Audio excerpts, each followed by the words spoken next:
Hey, what's up everybody? It's been a minute. This is like, I don't know, maybe 3 weeks since we've recorded a video. Anyway, I'm like way behind on a lot of things in my business, including finishing the frame on this painting. And I have decided that I am no longer going to be making frames for anyone or any of my art. I am not really a woodworker, so I have no business making frames. And so yeah, you won't see me doing this again. Just letting you know. It's more of a reminder to myself. The money that I saved making this frame actually didn't save me any money because of the time it has taken me.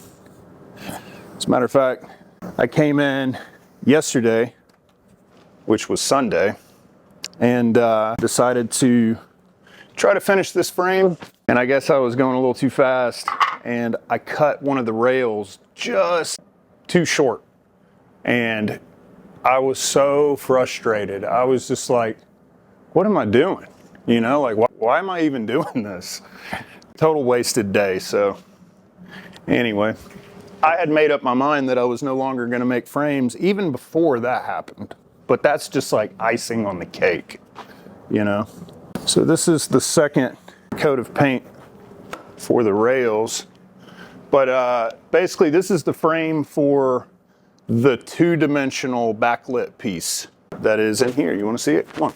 So this is it without the lights on. I don't know if you can see it. Once we get it all done, we'll show you what it's going to look like. Anyway, after the frame's done though, we're actually going to add an acrylic or plexiglass veneer on the frame, which I've never done before, so that should be fun. But I think it'll look cool. Anyway, also, after I'm done painting this thing and letting it dry, we're going to show you some of the stencil work that we've been doing lately. When I say we, I mean me. So we donated a $25,000 piece of art that I created like 2 years ago. It was called Osiris. And at the auction, it actually rained and it was like an outdoor event.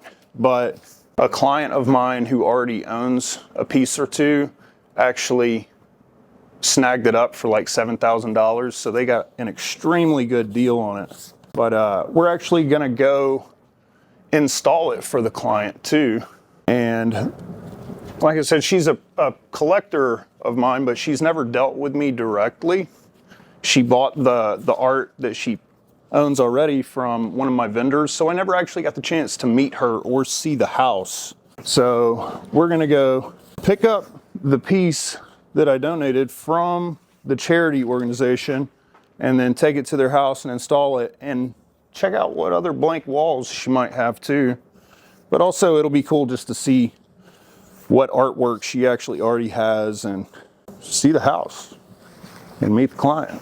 I love meeting clients. It's one of my favorite things. I'll tell you what I don't enjoy though, and that is making frames. But sometimes we do things that we don't enjoy doing, right? Almost there.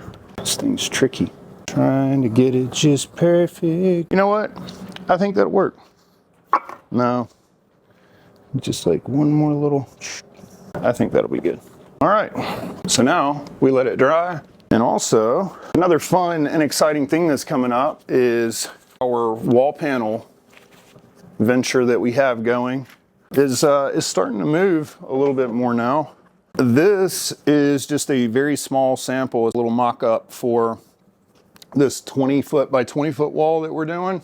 They wanted it very neutral. And this art originally was a green and blue painting, really vivid, aquatic looking painting. So we kind of digitally altered it.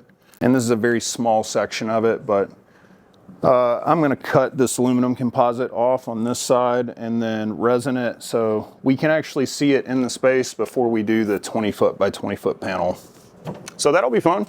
Getting closer now. They have their grand opening on the schedule for, I think it's like, is it like late April 26th or something like that? So it's coming up, but we've still got like at least a month to get ready. So I feel pretty good about it. That's a good timeline. You know what? I'm like looking at this this pink right here, all these like little pink splashes or whatever it is. And I'm looking at this, to use this color as a base coat and then to go over it with hot pink would be really cool. I definitely want to start doing more neon stuff that's over neutral palette. That way it ties in better to a lot of these places. Because I still want to do really loud color, but how do you make it not clash so hard where people don't have to like change a bunch of stuff in their house to make this one piece of artwork? You know what I mean?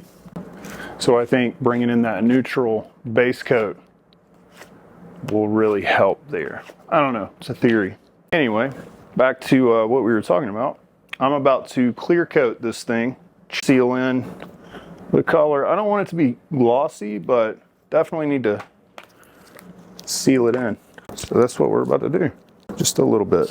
I don't want to overdo it, you know? Just like let that dry for a second. But I think it's gonna look really good when it's done. We should probably make some little frames for these samples too, because the new showroom is gonna have some samples in it. So, for example, we going back in there.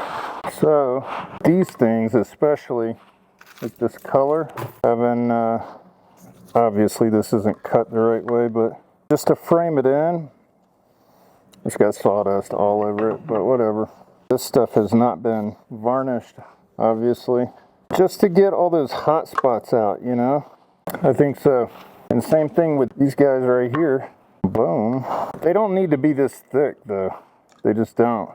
Like we need some like thin frames for these. But I do think we need to just start framing a lot of the work. A lot of it. I gotta see where our light panels are because Tom was supposed to be sending us like 10 of them. The last text he sent was that they were going to be shipping out on February 28th.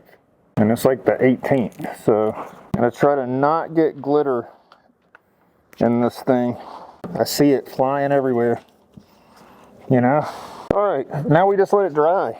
So we just got the plexiglass set into the frame. And it looks like it's going to look good. Anyway, so next we're going to throw the light panel behind it. And then we're gonna throw some hardware on it to kind of press it up onto it. That way it never comes out of the frame ever again.